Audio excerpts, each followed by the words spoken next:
1989 saw the end of the classic series of Doctor Who.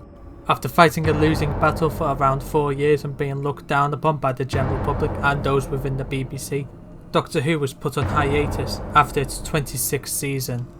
This hiatus would be lifted ever so briefly in 1996, before being stomped back down again until 2005, when the show finally returned back to television.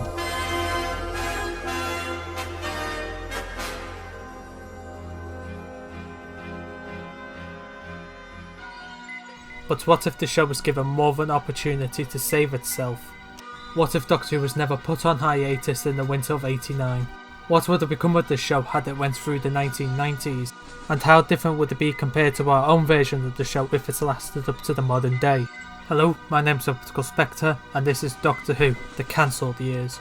In this series I'll be showcasing my thoughts on what Doctor Who would have been like if it wasn't cancelled in 1989. With the basic premise now out the way, let's find out what would happen in this episode.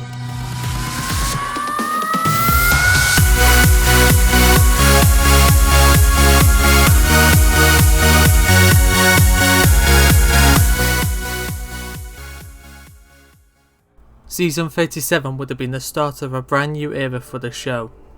This would have been the first season for Paul McGann as the new Doctor and Russell T Davies as the new showrunner. This season brought a number of changes to the show. The first would have been showrunner. From seasons 1 to 36, the showrunner had tended to be the producer and or the script editor. With the TV industry changing, it was decided that the new showrunner would instead be a writer. Russell T Davies was chosen for the job. He was a well-recognised writer by the time in the Doctor Who community, mainly due to the fact that he was the writer of 1995's Damaged Goods. Russell would act as head writer, as well as the showrunner of Doctor Who, and he would also act as an executive producer on the show. Secondly, this would have been the first season since season 30 to not be produced by Real Time Pictures. Instead, the show would now be produced by BBC Wales. Because of this, the head of drama at BBC Wales, Matthew Robertson, was brought on as an executive producer. Joining Robinson would be Mal Young as another executive producer. Also, relatively new producer Anne Harrison Baxter was brought on as the series producer. The episode count also got an update in this season. The story count would be increased from 6 to 8. However, the 10 episodes were kept the same, meaning there would be 6 single-part stories and 2 two-part stories. This wouldn't have been too much of an issue, as single-part stories did quite well and were considered easier to write for now. Along with the usual 8 episodes this season, there would have been a Christmas special at the end of this season. This would have been the first Christmas special Doctor Who had had since 1995's Relative Dimensions. Another change would have been the introduction of a third companion. As well as Paul McGann as the Doctor and Helen Baxendale as Jean Robertson, and with this season being considered a jumping on point for new people, it was decided to bring back an old companion from the past and join the Doctor and Jean for some adventures.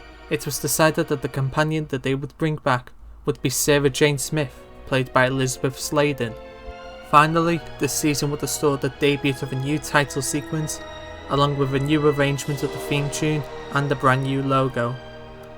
The new theme music would have been composed by Bond composer David Arnold, who would have done a slightly spooky but mysterious version of the theme.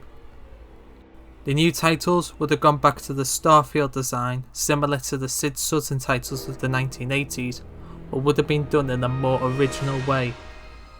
The new logo would have been a lot more simpler than the 1993 and 1996 logo, and would have been the first logo to have all the words on one row.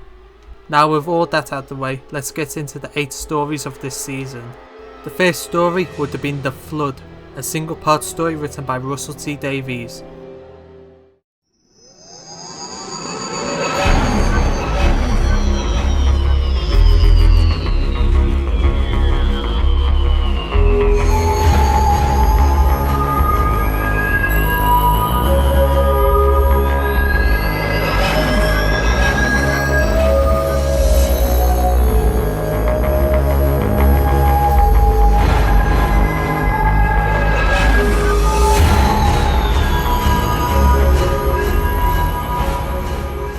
Flood would have been Paul McGann's first story as the Doctor. It would have been a unit type story and would have featured the return of Winfred Bambera, who was last seen in the Richard Griffiths era. The story would have been about a small platoon of liquid-like aliens named the Deons trying to take over the Earth by flooding the planet and drowning everyone on it. The story would have opened with a pre-title sequence of Bambera in her office, doing officey stuff and talking to someone in the room. Then all of a sudden all the alarms start going off and the TARDIS smashes through the wall in her office. The Doctor steps out of the TARDIS and we get a scene similar to the beginning of 2014's Deep Breath of the new Doctor taking in his surroundings and getting used to his new body before he collapses to the ground.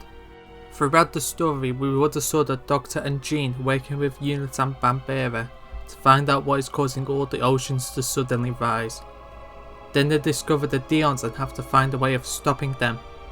The Deons are defeated when the Doctor causes them to evaporate by briefly raising the temperature of all the water on the planet, causing them to fade away into the atmosphere. An ongoing thread of the story would have been the Doctor's memory slipping in and out, and Jean coming to terms with the new Doctor. At the end of the story, Jean agrees to continue her travels with him. The second story would have been Plant Matter, a single-part story written by Mark Gatiss. Plant Matter would have saw the Doctor taking Jean to Frankshire, the largest food market in the galaxy. It seems like a nice day out, up until people start falling ill after eating a new vegan snack named green seeds. Furthermore, the Doctor discovers that plant matter is starting to grow on the victims. It turns out that the people are being turned into crinoids, and that green seeds are in fact crinoid pods. It turns out the seller and so-called inventor of green seeds, Mr. Brine, is responsible. His plan was to convert everyone at Frankshire into crinoids and use them to stop people from eating meat, as Brine was a well-known vegan. At the end of the story, Mr. Brine is arrested and the crinoids are taken away to a medical centre in hopes of somehow reverting the damage done to them. This story would have received a lot of complaints from vegan people, as they thought it made their choice in life look bad. However, it wasn't the intention of the story and was meant to be a harmless bit of fun. The third story would have been Night of the Scarecrows, a single-part story written by Stephen Moffat. Night of the Scarecrows would have been a quite unusual story. The whole story would have been told in a found footage format. The story would have been told through a woman named Catherine Darlington on her holiday. However, during the night, a group of scarecrows begin terrorising the town she's staying in. We would have saw the Doctor and Jean in the town trying to help as many people as possible. We would have learned that the scarecrows were robots being controlled by aliens who programmed them to capture people and take them back to their ship. The story would have ended with the Doctor defeating the aliens off screen, causing their ship to self-destruct in the middle of the town. The Doctor evacuates everyone from the town before it can blow up. However, we never actually see the final escape, as Catherine accidentally drops her camera and doesn't go back for it. The story would have ended with the camera seeing the town blow up. Then the camera cuts to static, then black, and the camera is fully dead, and then the end credits come in. It would have been an unusual story, and while the plot wasn't that great, most people enjoyed the found footage format the story was told in. The fourth story would have been Wrong Lives, a single part story written by Russell T Davies.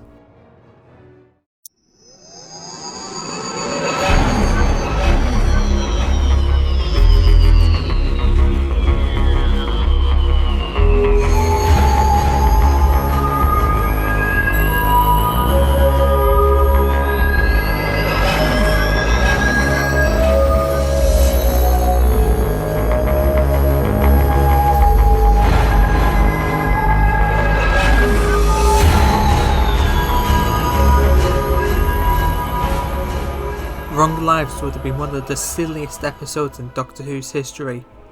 It also would have been the cheap episode of the season. It would have opened with a pre-title sequence of the Doctor visiting his old friend Barris behind bars on a prison ship. However, partway through their conversation, a prison escape kicks off and hell breaks out. Security is chasing after everyone and capture the prisoners by removing their minds from their bodies and downloading them to their weapons. The Doctor and Jean decide to slip away while they can, though while trying to escape, the two accidentally get caught in a crossfire. Barris risks his neck to steal the guard's weapon and drag the Doctor and Jean to the TARDIS. He restores their memories to their bodies and carries them on board the TARDIS. He then dematerializes the TARDIS and throws his weapon out. He revives the Doctor and Jean, but as they begin to awake, something is clearly wrong with the two. Barris got the wrong minds in the wrong bodies, meaning the Doctor is trapped in Jean's body and Jean is trapped in the Doctor's body. The story would have saw the Doctor and Jean having to cope with their new bodies. The Doctor manages okay as he's somewhat used to having a new body often, but Jean is suffering badly. The Doctor's brain is too much for her memories, as she begins to see what he sees, and it's killing her. The story would have saw the Doctor and Jean trying to find a way to restore their minds back to their right bodies, before the Doctor's brain can kill Jean, killing Jean permanently and trapping the Doctor in Jean's body. Eventually they're able to make their way to an abandoned science facility, and after fighting off corrupt robot doctors but losing Barris in the struggle, fix their memories in the nick of time. Because of the whole body swapping plot, this story would have received a unique title sequence, with Helen Baxendale receiving first credit, Paul McGann receiving second credit, and Baxendale appearing in the titles instead of McGann. The fifth story would have been The Stones of Venice, a two-part story written by Paul Mars. The Stones of Venice would have saw the Doctor and Jean visiting Venice in the year 2294, when it's finally expected to sink into the sea. Some see it as a natural disaster, while others believe it to be a curse made 100 years ago by a woman named Estella, the wife of an aristocrat named Orsino, before she was assumed to have drowned. Orsino was cursed with immortality, and her town was cursed to sink. Jean gets kidnapped by a group of gondoliers, who are mutant people who have adapted to live in the water, who is forced to pretend to be Estella and trick Orsino into believing she was Estella resurrected, so that his people could have Venice returned to him.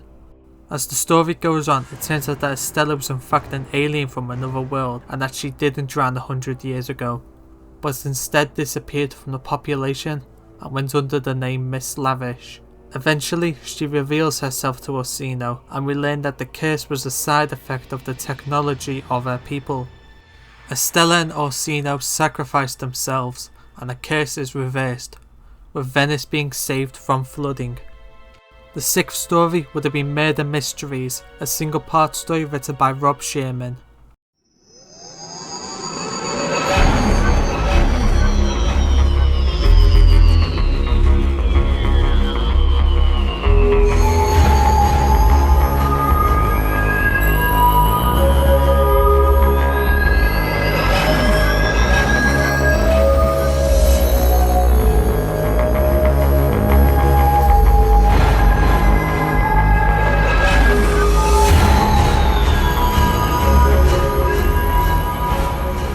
Murder Mysteries would have reintroduced Sarah Jane Smith. The story would have been set in a Cluedo-like minigame, where people enter with a backstory prepared for them, and people have to figure out who the murderer is.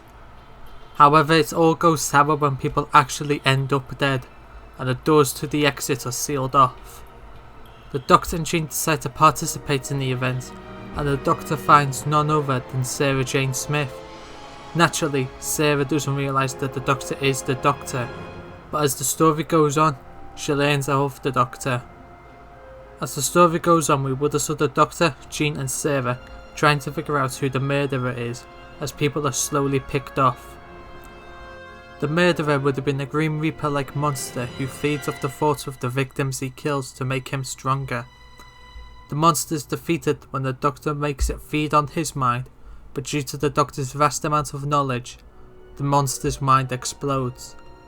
At the end of the story, the Doctor takes Sarah back to the TARDIS to see the old ship, and offers her a chance to join her in their adventures, which she accepts. The 7th story would have been Midnight, a single-part story written by Russell T Davies. Like with Blink a couple of seasons back, this version of Midnight would have been near enough identical to our own version. The only real change to the story would be the inclusion of Sarah, who goes off with the Doctor. So due to this change, there probably would have been some new lines for Sarah in this story, and a scene or two might have played out a bit differently. The final story would have been Seasons of Fear, a 2-part story written by Paul Cornell and Caroline Symcox. Seasons of Fear would have been the final part in the Sarah Jane trilogy.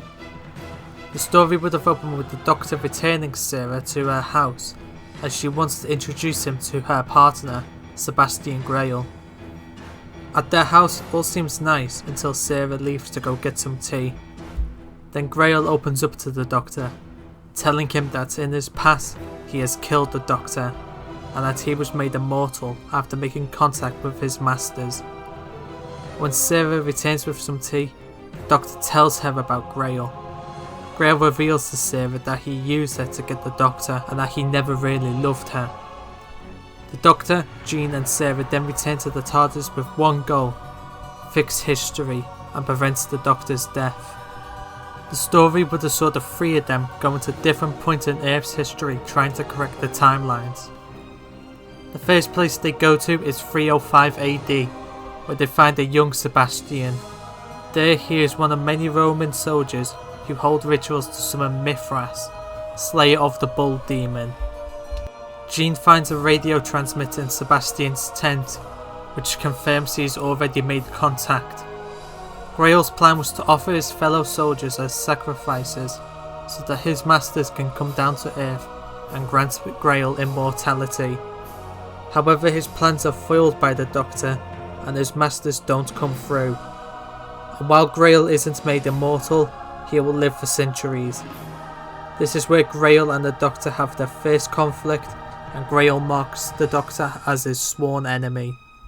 The Doctor learns that Sebastian's masters only have one opportunity to arrive on Earth every 750 years, so his next stop is to 1055.